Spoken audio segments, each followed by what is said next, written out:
Driving নিয়ে গাড়ির মধ্যে কুপ্রস্তাব দেয়া হয় কলকাতার অভিনেত্রী এনা সাহাকে। তাতে অভিনেত্রী রাজি না হওয়ায় গাড়ি থেকে নামিয়ে দেয়া হয় শুনশান রাস্তায়। সম্প্রতি ভারতের গণমাধ্যমকে দেয়া সাক্ষাৎকারে এমনই ভয়াবহ ঘটনার বর্ণনা দিলেন এনা। ভারতের পশ্চিমবঙ্গের আরজিকর কাণ্ডের পর টালিউডে উঠে এসেছে একের পর এক যৌন হেনস্থার অভিযোগ।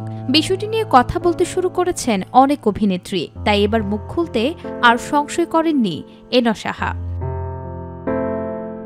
মাত্র ১৭ বছর বয়সেই টালিউডে কাজের সুযোগ হয় এনা সাহার।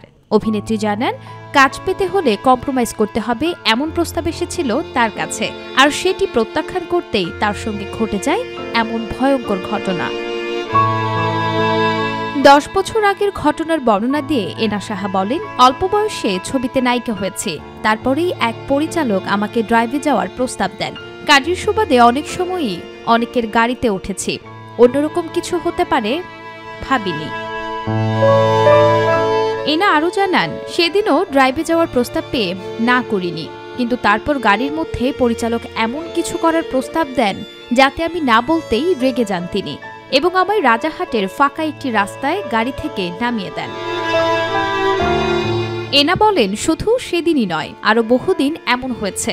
তখন খারাপও লেগেছে, শুরুর দিকে খুব ভয় পেতাম, তবে এত বছর পর নিজের প্রযোজনা সংস্থা হয়েছে বলেই হয়তো মন খুলে কথা বলতে পারছি।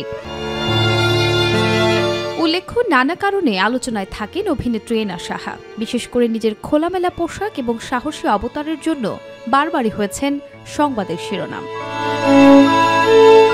নুসরাত শারমিন, মাই টিভি নিউজ।